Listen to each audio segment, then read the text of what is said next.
Ok. Adelante. Bueno, Bienvenida, gracias. gracias. Buenos días a todos y agradezco la invitación para estar presentes con ustedes en esta revisión que es tan importante porque nunca se termina de aprender. Todos los días aprendemos de lo bueno y también de lo malo. Y hoy pues nos toca hacer una revisión en este contexto tan importante que es la hemorragia obstétrica. La hemorragia obstétrica, que son panoramas difíciles y que cuando se presentan son imágenes como esta. No son imágenes como las que tenemos en los talleres, ¿no? Es cuando dice uno aquí, ¿por dónde le entro? ¿Por dónde empiezo?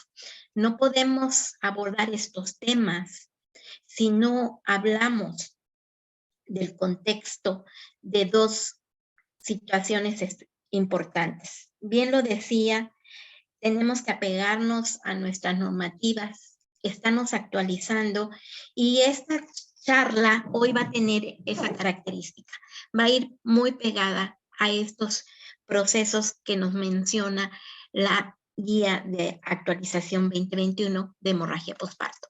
Y por supuesto, no podríamos dejar de presumir el chalet del compañero Añorbe, que pues en realidad se mandó a construir hace años y se conoce como el monumento a la muerte materna por hemorragia, ya que este fue construido por el rey Tajamal como un homenaje a esa mujer puérpera que murió al dar a luz a su 14º hijo. Y entonces se le conoce como el monumento a la muerte materna. La hemorragia obstétrica, como bien se ha mencionado desde hace unas horas, es una de las causas más importantes de la morbilidad y mortalidad materna. En este momento mismo estamos teniendo en algún lugar alguna muerte materna y América tiene registrada 5 muertes maternas por hemorragia obstétrica durante o inmediatamente después del parto. Es por esto que los índices de mortalidad materna están tan elevados y hay evidencia de que si nosotros tenemos el conocimiento y la tecnología adecuada, podemos contenerla más allá de un 80%.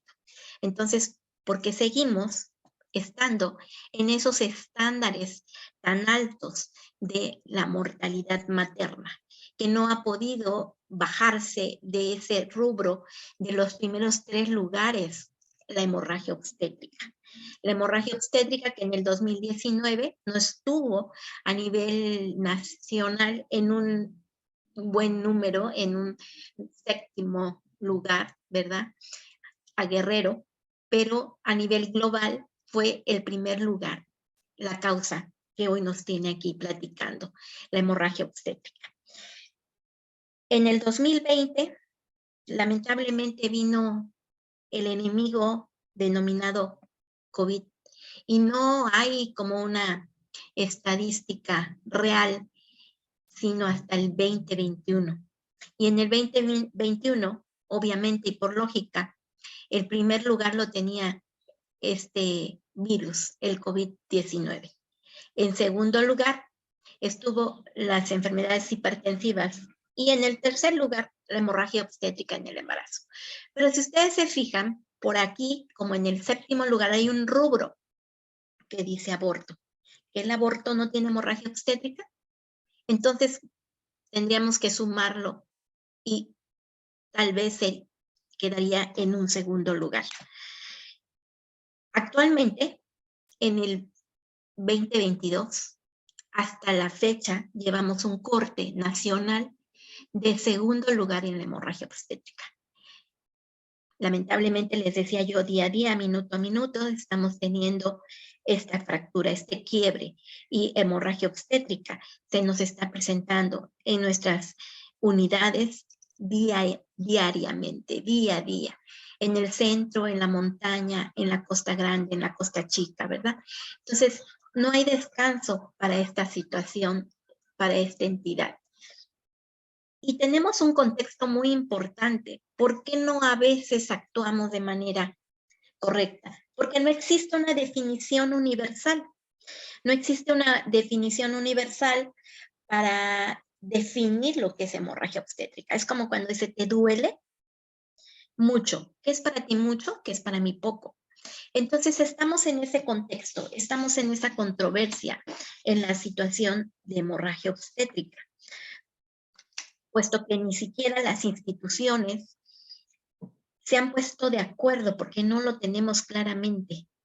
Por ejemplo, la Federación Internacional de Ginecología y Obstetricia considera que la hemorragia obstétrica se define cuando hay una pérdida de 500 mililitros por vía vaginal y por vía cesárea de 1000. La pérdida también, cualquiera que sea, en condiciones de inestabilidad, eso dice la FIGO.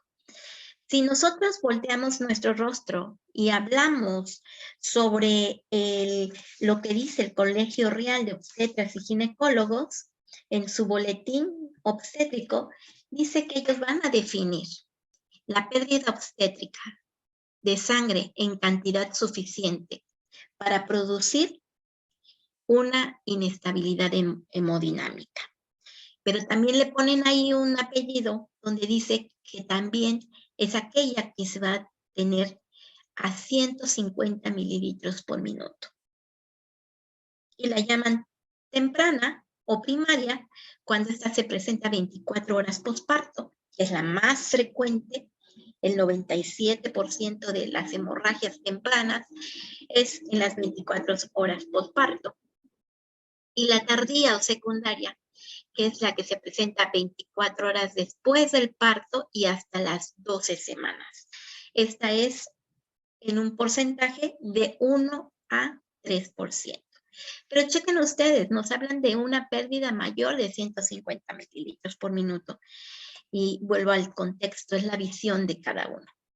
Nuestra guía dice que se define la hemorragia posparto como aquella pérdida de sangre mayor o igual a 1000 mililitros. O bien, la pérdida de sangre con síntomas de hipovolemia dentro de las 24 horas posteriores al parto, ya sea una cesárea o sea un parto vaginal.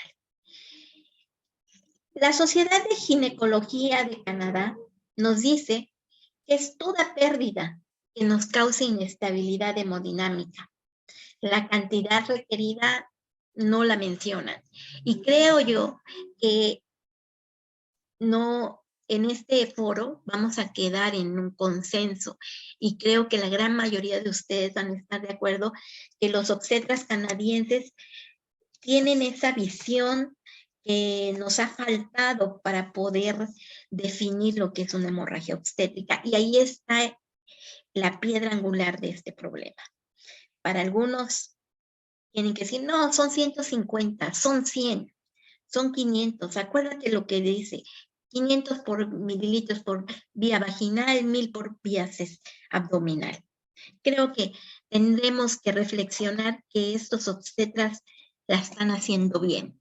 La están haciendo bien porque no están contextualizando alguna pérdida sanguínea. Están ustedes observando en la pantalla, en la parte inferior, como 2000 mililitros es cuando estamos en un tsunami de hemorragia, de sangrado, ¿verdad? ¿Cuántas veces dicen, doctor, doctora Leti, doctora Ñorbe, doctor Gamaliel, la paciente creo que está un poco más, ya le cambié 3 pañales. ¿Cuánto absorbe un pañal? ¿Cuánto absorbe una compresa? Y entonces ahí viene ese detalle que seguimos insistiendo en los colegios de hablar y de decir cantidades, lo cual no debe de ser. Hola. La misma Organización Mundial de la Salud nos marca una cantidad. Sin embargo, se restablece y redirecciona y dice, pero también aquella que tenga inestabilidad hemodinámica, perdón. Creo que hoy por hoy nos debemos de quedar nosotros con este contexto. Porque una botella de 2,5 litros de agua es una hemorragia obstétrica severa. Y entonces, ¿cuántas veces la tenemos en un bote de agua y no la evidenciamos? O tenemos una cubeta de patada, que ¿saben cuántos litros contiene? ¿Cuál es su capacidad de esa cubeta? 12 litros. Y nos dicen, va a la mitad o va a 3/4 de la cubeta. O tenemos escenarios como estos extendidos. Y dicen, no, pues aquí hay como 4 gasas que no están tan mojadas y tan impregnadas. Esas tienen 5 mililitros. Y entonces vienen esos contextos de que hacemos asepsia, usamos jabón, usamos agua estéril, en esa cubeta cae el drenaje de la vejiga, cae nuestro líquido amniótico, caen nuestras sustancias desinfectantes, y entonces todos nos quedamos observando hacia esa palangana, esa cubeta, a esas compresas, como esta imagen que está en la parte inferior, diciendo, no, es poquito, no, estás mal, es mucho. Y la paciente nos está diciendo, no los escucho, no los veo, no puedo respirar. Está dándonos contexto de una inestabilidad hemodinámica. Entonces, como bien decían, aquí el contexto es que no tenemos tiempo. No podemos perder el tiempo, porque el tiempo es oro, el tiempo es vida, y no debemos de tener estos escenarios, porque entonces no va a haber bancos de sangre que nos ayuden, que nos acompañen. Por eso es que hay que cerrar la llave de manera directa. Este ejemplo me encantó, lo escuché y me puse a investigarlo. Y pues sí, precisamente en otro tipo de heridas, ¿qué hacemos cuando vemos que está sangrando? Presionamos, comprimimos. El tema es hacer una contención de esa hemorragia obstétrica. Entonces, ¿por qué en las pacientes obstétricas tenemos que tener estos panoramas para poder actuar, para poder hacer un pinzamiento, para poder hacer una maniobra manual? Porque el tiempo, vuelvo a decirles, el tiempo es vida, el tiempo es oro, oro que no tenemos en las pacientes obstétricas. Y como bien sabemos, tenemos que identificar nuestras 4 T's, pero se nos olvida que la tonía uterina es la más rápida de identificar. Y decimos, he escuchado yo en las salas, dice, tengo sangrado. Tranquila, que no deben de sangrar después de que paren, que no es el mecanismo de desprendimiento de Duncan, no fue de Schultz. Y entonces, tranquilos, no pasa nada, no pasa nada. Y recordar que esta es la causa más frecuente. La menos común, efectivamente, es la alteración de la coagulación, pero ahí, caray, cuando está con problemas complejos y precisos que tendremos que tener todas las dominancias de la tecnología. Pues entonces el riesgo de morir por una hemorragia no depende solo de la cantidad, sino también de la velocidad, de la rapidez, de ir contra el tiempo. Y eso va a dar el pronóstico de vida a esa mujer, y no tan solo de vida, de la calidad de vida que tenemos nosotros. Entonces, esa paciente tiene que tener este esquema de las 3 Cs, como bien lo decían. Tenemos que tener control. ¿Control de qué? Del escenario, del diagnóstico, de las emociones mismas. Tenemos que tener control de las maniobras, de la aplicación de los fármacos. Comunicación es nuestra segunda C, y esa quiere decir siempre pedir ayuda. Y siempre tener alguien que nos esté apoyando con una utilización de lista de cotejo, porque quien no ha estado en un código H, como lo está denominando ahora el Instituto Nacional de Perinatología, ya no es código obstétrico, ahora es código H, porque ellos mencionan que si alertan código obstétrico pueden ser muchas cosas, pero si ellos alertan código H, quiere decir hemorragia, y el equipo multidisciplinario ya va haciendo su proceso, ya va empezando a tener su control de lo que va a hacer. Y entonces es importante esta utilización de lista de cotejo porque nos va llevando de la mano para ver que no tenemos sistematizada o estamos haciendo bien la sistematización del proceso de una hemorragia obstétrica. Y como bien decíamos, la última C, el conocimiento. El conocimiento de todo. El conocimiento de la causa, de las 4 T's, tono, tejido, trauma y trombinas, pero también el conocimiento de las maniobras, porque, y del conocimiento del mecanismo de acción de los medicamentos. Entonces, este esquema es muy válido y muy correcto. El control de la hemorragia, como bien decíamos, lo vamos a tener a través de esas maniobras que ya se han estado mencionando hoy, que es la compresión uterina bimanual, que en la guía, en nuestra guía de prevención, manejo de la hemorragia, dice que la evidencia es mínima. Sin embargo, es la base de donde salen el pinzamiento de arterias uterinas, es la base de donde sale el balón hidrostático, es la base de la reutilización del pantalón. Entonces, la segunda C es acudir inmediatamente, pero acudir en forma propositiva, acudir a apoyar. Hace ratito aquí lo decía, estamos trabajando por el bien de una paciente. No estamos haciendo el favor a nadie de nosotros. Tenemos que trabajar en equipo, de manera coordinada, y aquí todos tenemos alguna habilidad, por lo menos el de mensajero, el de el quirúrgico, el de la lista de cotejo, pero tendremos nosotros que tener esa comunicación. Y esto está basado en una revista mexicana de anestesiología y nos los marca muy contextualmente el doctor García Benavides y nos dice, el control de las 3C es el éxito para que ustedes puedan actuar y contener la hemorragia obstétrica. Ya lo decía el compañero, que la compresión bimanual es colocar un puño a través del canal vaginal en el fondo del saco anterior, porque cuántas veces no vemos que solamente meten la mano.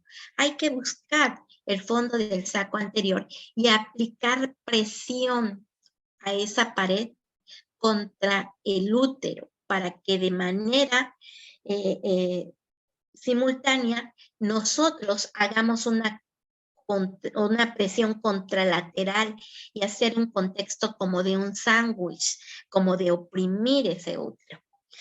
El problema de esto, esta es la medida más rápida, porque es lo que tenemos a la mano, nuestras manos, nuestras herramientas. El problema de esto es que es una maniobra bimanual, que la tengo que estar realizando yo y que no puedo accesar a lo demás. Y por eso es el trabajo en equipo, la comunicación, la activación de ese código H. Por lo tanto, se sugiere como recomendación y evidencia en esta guía que es la primera maniobra de contención de la hemorragia obstétrica. Es la primera, no quiere decir que es la mejor, pero es la que tenemos a la mano. De aquí a que ustedes dicen, pásenme el kit si es que lo tienen así, y es una recomendación que debe de quedar, pásenme el kit de la técnica SEA y ya debe de estar ahí, o pásenme el kit de balón Bacri. Es la que no necesitas pedirle a nadie, la traes, pero tienes que tener el conocimiento de meter la mano, comprimir el segmento anterior por la vía abdominal hacer la presión contralateral y quedarse ahí haciendo la compresión bimanual para que esto sea efectivo. Otra de las maniobras de compresión que finalmente en una de las anécdotas del doctor Sea y el por qué inicia él con el contexto de la técnica Sea es porque le llega un interno de la Sierra de Oaxaca con la mano ahí, de la Sierra de Oaxaca a México, ¿cuántas horas son? No sé qué sierra, pero fácil, son de 4 a 6 horas por mínimo, máximo, no lo sé. Y entonces le llegó con lesión después en la mano de ese médico por esta compresión. Y como bien dice, para hacer una compresión correcta, tenemos que colocar un puño en el abdomen a 2 centímetros por arriba de la cicatriz umbilical y 2 centímetros a la izquierda de la línea media. Y simultáneamente nos vamos a ir a verificar el pulso femoral.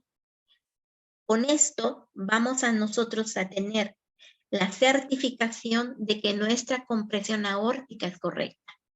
Pero aquí hay sus diferentes caminos y sus problemáticas. Todos los mexicanos tenemos problema de obesidad. Nuestras embarazadas no tienen por qué bajarse de esa estadística. Así que yo quisiera que ahorita los que estamos en casa quisiéramos hacer una compresión aórtica a nosotros mismos. Muy complejo, muy difícil, pero está en nuestra evidencia. Está en nuestra evidencia que tiene que ser un contexto de uso, aunque su grado también de recomendación es muy bajo, pero es algo que se tiene a la mano.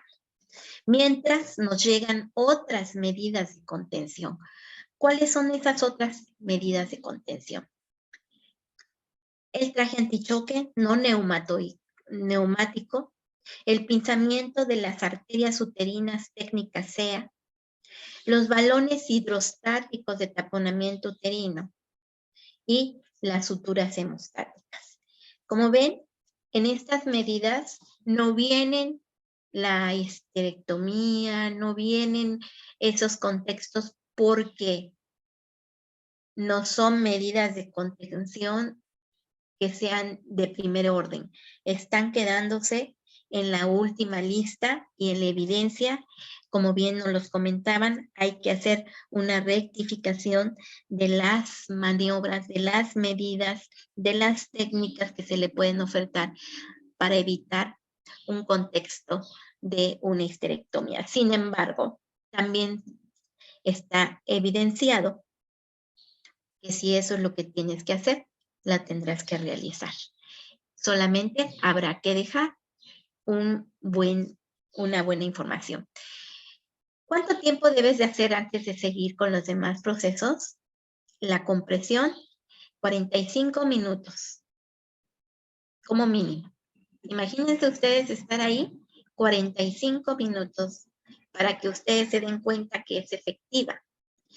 ¿Qué presión debes de ejercer para que logres la oclusión? Tienes que hacer una presión de 54 kilos para que con esto logres la oclusión del flujo de la arteria ilíaca. Y echarle más fibra, presión de 63 kilos, y entonces ahí detienes el flujo aórtico abdominal distal. Imagínense si muchas veces, relatando y retrocediendo a otro tema que es la aplicación de forceps, son 45 kilos y hasta tenemos que subir el pie un poco para ejercer esa tracción. ¿Cómo podremos hacerle para echar esa presión, para ejercerla y poder ocluir esos flujos que son tan importantes para nosotros? ¿Cómo se le puede hacer? Un tema complejo, un tema difícil, y sobre todo, como les decía yo, si nuestra paciente es obesa, es más difícil, más complejo tener el éxito de esta maniobra. Después de estas maniobras, nos sugieren el pinzamiento de las arterias uterinas de forma inmediata para el control de la hemorragia obstétrica. Efectivamente, esta técnica no es nueva y aquí hemos quitadole el título de pinzamiento de arterias uterinas con técnica SEA modificada, porque esta técnica ya existía hace muchos años, pero era con pinzas no Forester, no de anillos, eran con unas pinzas Rochester, Pean, que tenían picos. Y entonces, si nuestras pinzas tienen alguna punta, algún pico, ¿cuál es el problema que vamos a tener con esta técnica? La perforación. Y entonces, lejos de ser una técnica de cerrar la llave, de comprimir la hemorragia, de detenerla, porque no es de tratamiento, solamente es de tiempo, pues íbamos a favorecer la hemorragia obstétrica. Y entonces el doctor SEA empieza a hacer el análisis de esa técnica. Empezó en Pakistán esa técnica. Y de ahí él empieza a checar con qué pinzas y se denomina y queda nuestra técnica SEA para el control de la hemorragia obstétrica. Porque aparte, aquella técnica no colocaban lo que era la sonda de Foley, y entonces ya se le van poniendo algunos puntos que ya la va haciendo como mía, y ya no es la modificada. Pero de ahí viene ese tema. Recordar que el pinzamiento de las arterias uterinas, pues es eso, ¿no? Ocluir, cerrar la irrigación que le da al útero en un 90%, y esta arteria uterina, que es rama de la hipogástrica y que va a recorrer todo el espacio retroperitoneal, llega al cuello a 1 centímetro de distancia entre el uréter, también forma un pequeño callado, y de ahí de ese callado nace la arteria uterina, la cual va a subir de forma ascendente, muy adosada, muy pegadita a la pared lateral del útero, y también va a dar origen a una arteria importante, que es la arteria ovárica, que es algo de lo que se liga cuando nosotros hacemos la técnica de posada, la triple escalonada, ¿no? Entonces, la arteria tubárica, la arteria ovárica y la arteria uterina son las que se ocluyen para esa técnica. Pues bueno, ya lo decían, y hay controversia de cuál es el flujo de esta arteria uterina. Hay literatura que dice que es más del 50% al terminar el embarazo, y sin embarazo son 50 mililitros. Hay autores que mencionan 342 por minuto, otros dicen que son 500, 700 o 900, pero son 2 arterias uterinas por cada lado, y si nos vamos a 500 por 1 minuto, vamos a perder 1000.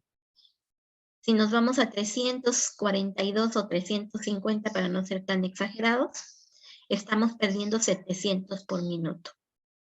Cuando nosotros podemos calcular el volumen sanguíneo de una paciente por su peso por 70. Y entonces ahí sabemos cuántos litros tiene que tener esa paciente, ese volumen sanguíneo. Y si nos dan 4 litros, nos dan 4,5. Entonces, si perdemos en 1 minuto 1 litro, estamos perdiendo una importante cantidad en menos de 1 minuto. Por eso es importante ganarle al tiempo, cerrar la llave a través de las maniobras de compresión uterina, compresión aórtica, y en segundo tiempo vendrá el pinzamiento vaginal de estas arterias. Es una técnica eficaz, es una técnica sencilla, en el control de la hemorragia obstétrica, pero sin embargo que a muchos se nos dificulta porque las verdaderas hemorragias no te dejan ni visualizar. Y si no tenemos una luz clara, si no tenemos una lámpara que te dé un gran campo, es como entrar a una cueva, ¿verdad? Porque no hay manera de visualizar y lo único que ves es sangrado y sangrado y sangrado. Y entonces ahí te tienes que ir al conocimiento de la técnica, de la anatomía, perdón, y de la técnica. Entonces, ir por palpación buscando ese adosamiento de la arteria uterina a nivel del istmo. Y ahí, de manera medial y central, vamos a dirigir nuestras pinzas de Forester, como lo vamos a ver. Este es un torniquete, vamos a manejarlo así, que contiene la pérdida hemática de manera eficaz. Nos da tiempo para muchas cosas, para otras maniobras, para otras tecnologías, o bien para el traslado o la preparación de un quirófano, ¿no? El material necesario, ya lo decían, nos apoyaron avanzando, son 2 pinzas de anillos curvas, 2 pinzas de anillos rectas, 2 valvas de Eastman, una sonda Foley, unos guantes y gasas. Son nuestro material necesario que tiene que estar en ese kit ya armado y no debemos de estar buscando y distrayéndonos, ¿no? En primer proceso, las pinzas rectas son para la colocación y el pinzamiento de el labio anterior y posterior del cérvix, como lo marca en la figura número 1. En la figura número 2, estamos observando que vamos a ir a buscar esas arterias uterinas con la colocación de las pinzas curvas, de manera haciendo una tracción del cérvix, y si vamos a trabajar en la parte derecha, vamos a hacer una tracción contraria. La colocación de la pinza de anillos curva en arteria uterina derecha nos va a hacer que hagamos una lateralización hacia el lado contrario que estamos trabajando. Si estamos colocando la arteria uterina derecha, la pinza para la arteria uterina derecha, hacemos una tracción gentil hacia la izquierda, para que finalmente, como en la imagen número 4, de manera central y medial, queden ocluidas esas 2 arterias uterinas y cerremos esa llave. Cerremos esa llave, y esa es la anécdota que les platicaba yo del doctor. Esto fue tomado de su chat, de su Facebook, donde él pues platica cómo es necesario esta técnica que salvó vida, ¿no? Y le da una felicitación a ese pasante que vino tantas horas con esa mujer, ¿verdad? Y que aplicó la técnica SEA. Entonces, de aquí viene la necesidad de capacitar a todos los médicos y recapacitar a todos los niveles, no nada más a los internos, a los generales, a nosotros mismos, porque vuelvo a decirles que si lo dejamos de hacer, no es que lo ignoremos, pero las habilidades merman. Entonces tenemos que estar haciendo simulacros de este contexto para poder nosotros tener esa habilidad de control de la hemorragia obstétrica.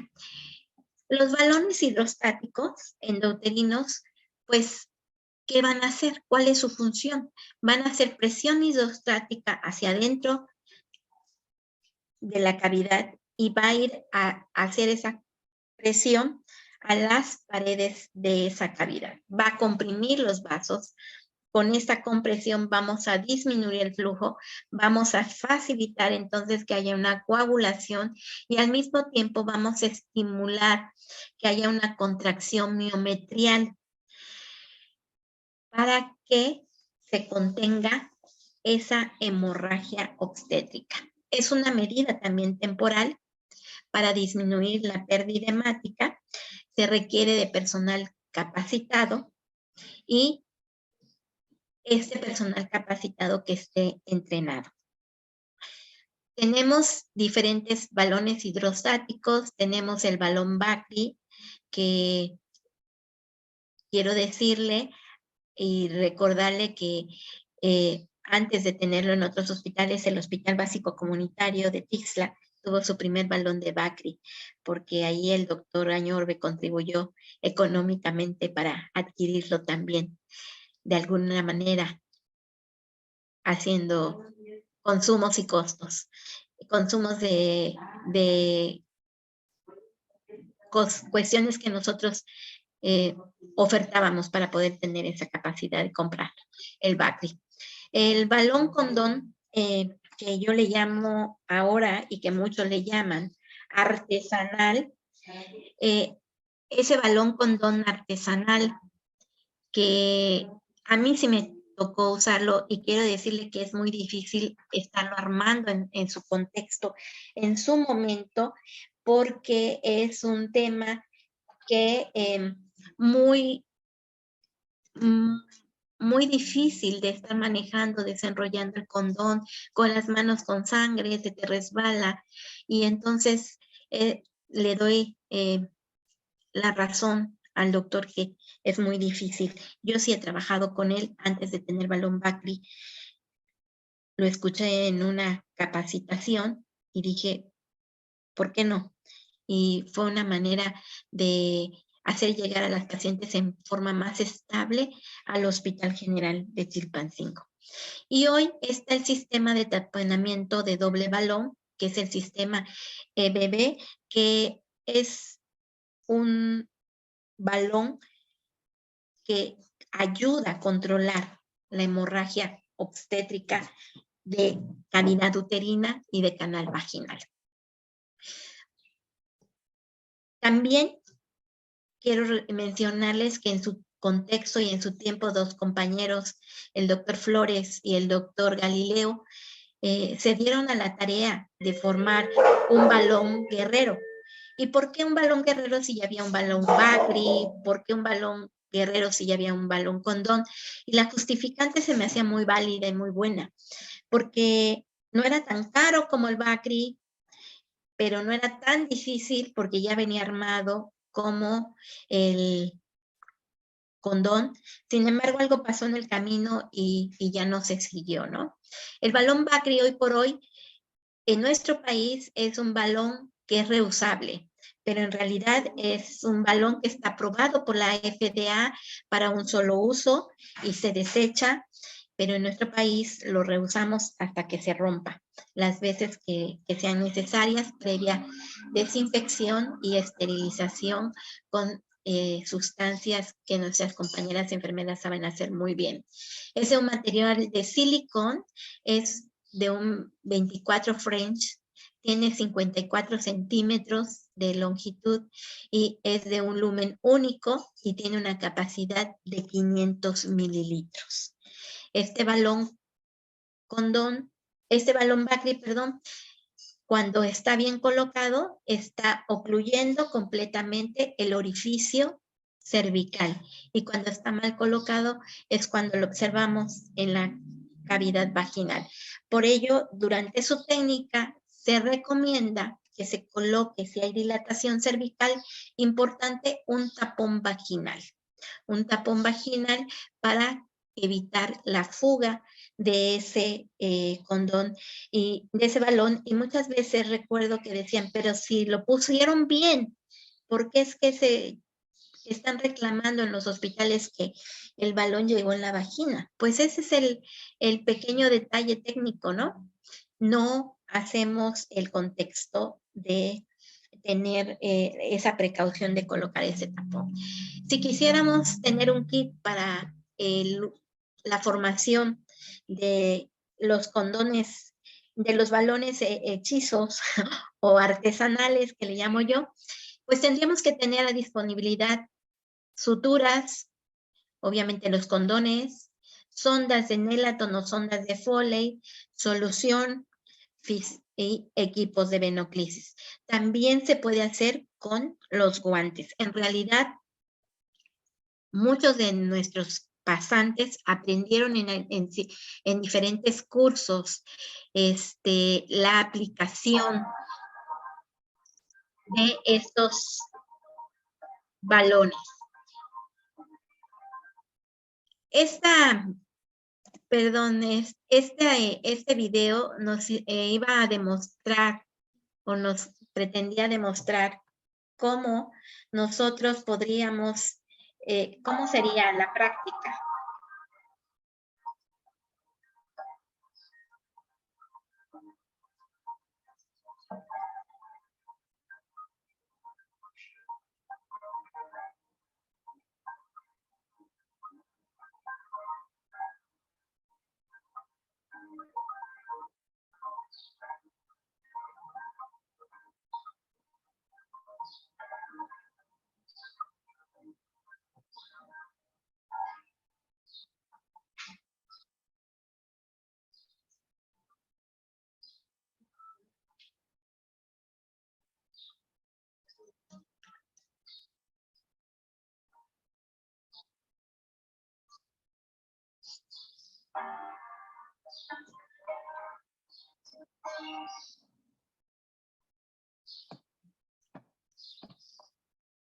Bueno, como ven ustedes, no trae audio, perdóneme, doctora, precisamente la idea era que tiene subtítulos y que ustedes fueran viendo cómo es el armado de este balón artesanal. Y les decía yo que el doble balón, el EBB, es un sistema de doble balón y que es uno para introducir en el canal vaginal y el otro es para introducirse en la cavidad uterina. El superior, que es el uterino, tiene una capacidad de 750 mililitros, es mayor que el balón Bakri, y el vaginal es una capacidad de 300. Y esto nos puede ayudar cuando tenemos un desgarro en fondo de saco y a la vez tenemos una atonía uterina, pero aquí sí no hay como un contexto de realizar uno artesanal. El traje antichoque no neumático es importante conocer su aplicación y su colocación, porque ya hay en nuestro estado, en diferentes jurisdicciones, trajes antichoque. Aquí en la zona centro tenemos tres, uno que está en Chilapa, otro está en Filo de Caballos y el que está en la unidad de partería. Los dos primeros fueron otorgados por la Secretaría de Salud y el de la unidad de partería fue realizado a través de un financiamiento local que se adquirió ese traje antichoque no neumático. Ese traje antichoque no neumático es una estrategia válida científicamente propuesta por muchos organismos internacionales para la atención médica de la paciente con hemorragia obstétrica. No es nuevo. Está desde 1971, 20 años después la FDA lo autoriza y miren ustedes cuántos años después estamos hablando de él en este foro. Y todavía en nuestro municipio, aquí en Chilpancingo, en nuestra ciudad, solamente los dos hospitales más importantes, como es el Hospital de la Madre y del Niño Guerrerense y el Hospital General, no cuentan con esta tecnología para tener una estrategia más para contener la hemorragia obstétrica, que es de bajo costo, fácil de usar, reduce la hemorragia materna y esto pues nos lleva a 0 muertes maternas por hemorragia. Está diseñado especialmente porque fue usado en la guerra, pero era neumático y es no neumático, diseñado especialmente para pacientes obstétricas y consta de 3 componentes para cada miembro inferior, 1, 2 y 3. Es para aplicación por 2 personas, pero si no hay manera, podrá ser aplicado por una sola persona. Tiene un cuarto componente que es el componente pélvico y el tercer componente que es el componente 5 y 6, que es el abdominal. el cual contiene una bola de hule, de espuma, un baloncito, para comprimir precisamente esa arteria que tenemos que comprimir. Esto nos ayuda a dar tensión, ¿verdad? Y está basado en una regla de los 20-20-20, cuando ya nos ayudó a contener la hemorragia obstétrica y queremos retirar ese traje antichoque cuando ya está compensada la paciente y se dice que puede estar hasta 72 horas. Entonces, si se puede usar hasta 72 horas, nos da tiempo de bajar a una paciente desde el lugar más remoto hasta un lugar de segundo o tercer nivel de atención. Por lo tanto, es una tecnología que debe estar también en nuestras unidades de primer nivel. Para retirarlo, nos basamos a la regla 20-20 y quiere decir que para ir retirando los segmentos debemos de dejar transcurrir 20 minutos entre un segmento y otro. Tenemos que valorar la presión arterial sistólica, la cual debe de descender más de 20 milímetros de mercurio, y que la frecuencia cardíaca no aumente más de 20 minutos. Por eso se habla que es la regla de los 20-20. 20 minutos entre un segmento y otro. 20, no debe de descender más de 20 milímetros de mercurio la presión sistólica y no debe de aumentar la frecuencia cardíaca a más de 20 latidos por minuto. ¿Qué sucede si no se cumple esta regla de 3, de 20-20? Pues volvemos a recolocar hasta tener a esa paciente o bien compensada o bien con el manejo. ¿Y qué podemos hacer con el traje colocado? Podemos reparar episiotomías, podemos hacer ligaduras de arterias hipogástricas, podemos hacer histerectomías, podemos hacer legrados, podemos hacer extracción manual de la placenta, podemos hacer pinzamientos de arterias uterinas con técnica SEA, podemos hacer la recanalización cervical o vaginal, podemos hacer muchas cosas con este traje antichoque. ¿En quién está contraindicado? En fetos viables, fetos vivos, o ensangrados en alguna región anatómica por arriba del diafragma. Es cuando está contraindicado usar este traje antichoque y es una contraindicación absoluta. Una contraindicación relativa es si tenemos una paciente con antecedentes de estenosis mitral, insuficiencia cardíaca congestiva e hipertensión pulmonar. Entonces, si sabemos, si está en nuestra evidencia que debemos de usarla, tenemos que hacer esos procesos gerenciales para poder tener primero la capacitación y después tener este insumo que es, como ustedes ven, una herramienta para poder hacer el manejo de la contención de la hemorragia obstétrica. Otra de las medidas de contención es el uso de las suturas compresivas, y se habla que estas están asociadas a bajas complicaciones y que no impactan en la fertilidad. Como ya bien decía, hay un reporte de algunas pacientes que presentaron esa isquemia, pero en realidad hubo un beneficio con las que se usaron, ¿no? Se preservó la vida. Entonces, tenemos que tener el conocimiento y tenemos que realizarlas. Afortunadamente ustedes las están realizando. Como ven, en esta guía el nivel de evidencia es muy baja, pero es una opción quirúrgica para el tratamiento de la hemorragia obstétrica.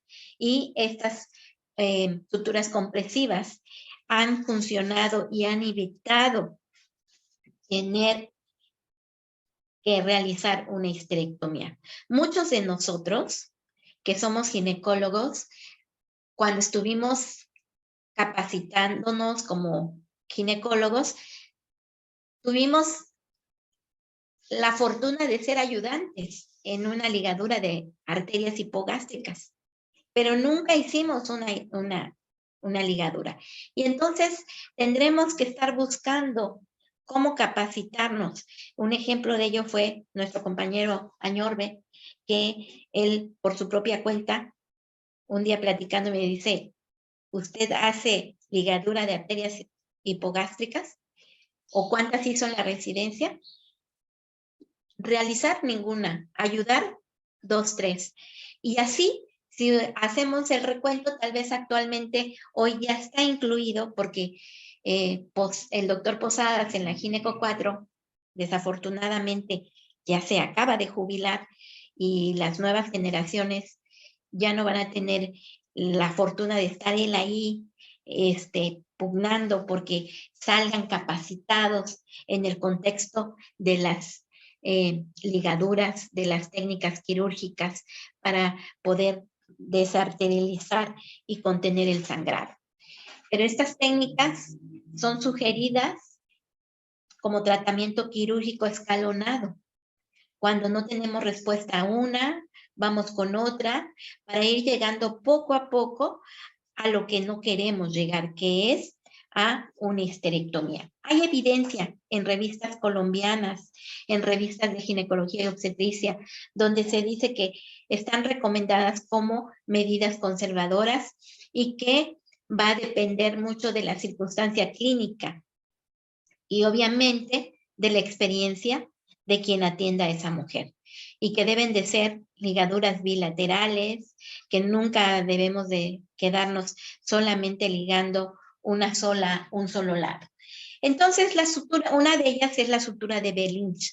Y como ven en este esquema muy didáctico, nos dice a cuántos centímetros tenemos que introducir nuestras suturas de la histerorragia y nos habla que a 3 centímetros por abajo del borde superior de la histerorragia y a 4 centímetros por arriba y a 3 centímetros de manera lateral vamos a introducir nuestros puntos de sutura, de tal manera que queden como unos tirantes a esta sutura. Y hay una sutura de Behlinger modificada que algunos ponen un punto en la parte del fondo uterino para que estas ligaduras no se aflojen, no se resbalen.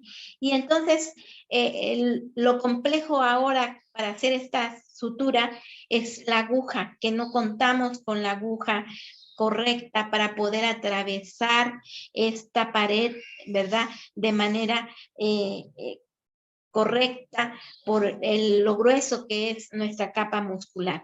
Entonces, nuestra sutura tiene que pasar por la cara posterior del útero. Primero, el sitio de entrada es la cara anterior y de ahí se introduce hacia la cara posterior, se traslapa en la cara posterior hacia el lado contrario y se jala la sutura y termina la aguja en la cara anterior. Entonces, es importante que nosotros llevemos esta técnica en práctica y la llevemos en práctica de maniquís y que posteriormente tengamos esa habilidad para poder realizar esta técnica. Esta técnica de Behlinger es para mujeres que tienen histerotomía, porque hay que entrar por ella a 3 centímetros por abajo y salir a 4 centímetros por arriba de la histerotomía. Y es un contexto que solamente está recomendada para mujeres con contextos de cesárea. Esta es la visualización de la cara posterior del útero y de esta forma quedaría nuestra sutura de Behling. Les decía yo que se traslapa al lado contrario y de ahí lo enviamos a la cara anterior para terminar nuestra aguja en la cara anterior.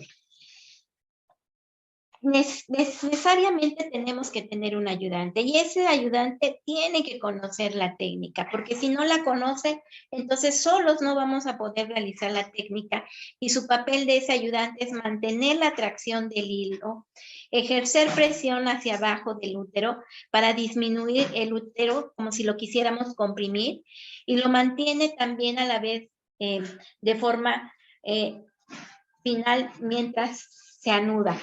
Entonces lo comprime, primero mantiene la tracción, después lo comprime y mantiene esa compresión para que de forma final tenga ese efecto de detener la hemorragia obstétrica.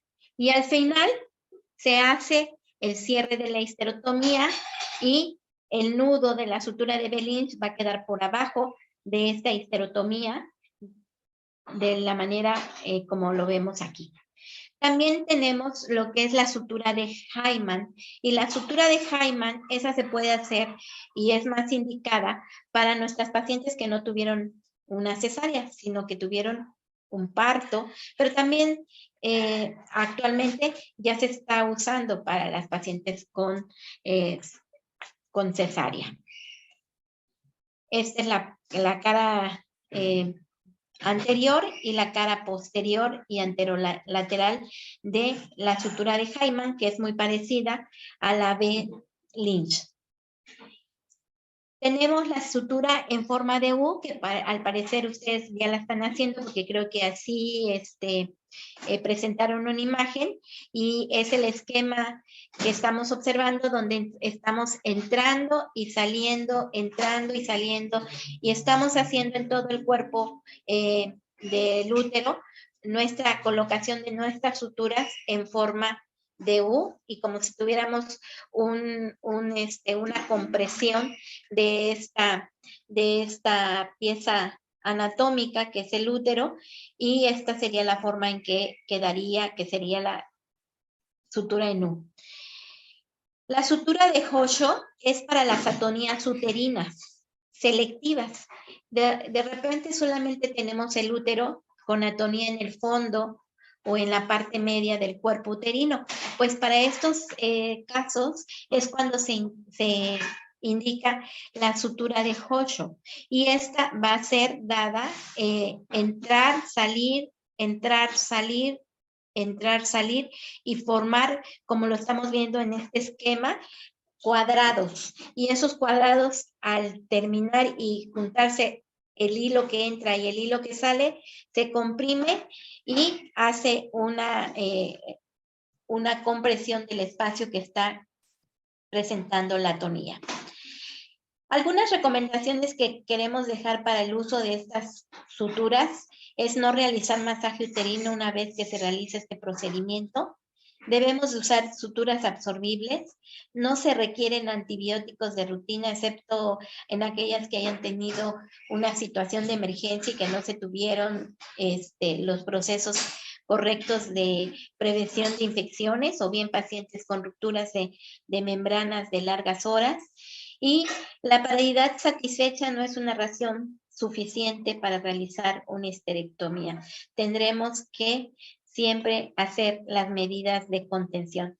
¿Cuál es la evidencia? Existen muchos artículos donde estas suturas compresivas van a hacer el manejo de la hemorragia posparto severa, y tenemos evidencia de la efectividad después de las horas de haber pasado el parto y la realización de este procedimiento, y el éxito es alto cuando tenemos la presencia de estas suturas en un lapso menor de 2 horas.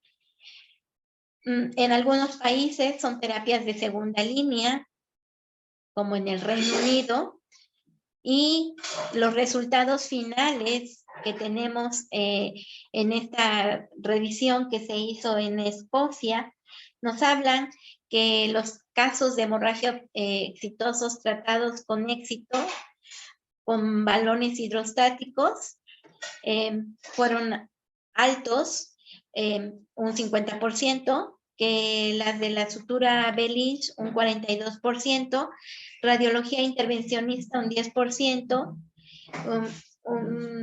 ligadura uterina 5 y la ligadura de arterias uterinas 2, perdón, número de pacientes. Y aquellas que requirieron histerectomía, pues afortunadamente no fueron tantas en estos casos. Quiere decir que hoy por hoy estas medidas de contención son exitosas.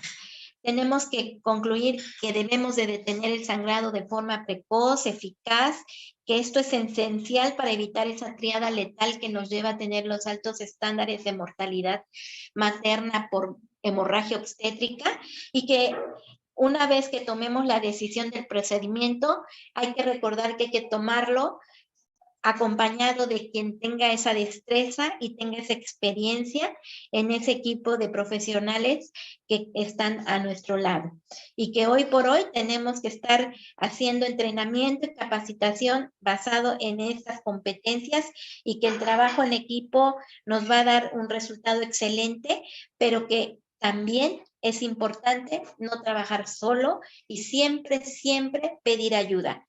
Siempre todos podemos aportar algo diferente, podemos contribuir para tener ese éxito de estas mujeres que viven este contexto de la hemorragia obstétrica. Pues no me queda más que agradecerles su invitación y también su presencia en este foro tan importante del Hospital del Niño y la Madre, que he preocupado porque nosotros recordemos, revaloremos, reevaluaremos, sistematicemos el proceso de la hemorragia obstétrica para tener mejores resultados. Y como bien decían, es el ganar-ganar. Ganamos nosotros, gana la paciente, gana la familia, gana la institución, gana la sociedad en general. Gracias por su atención.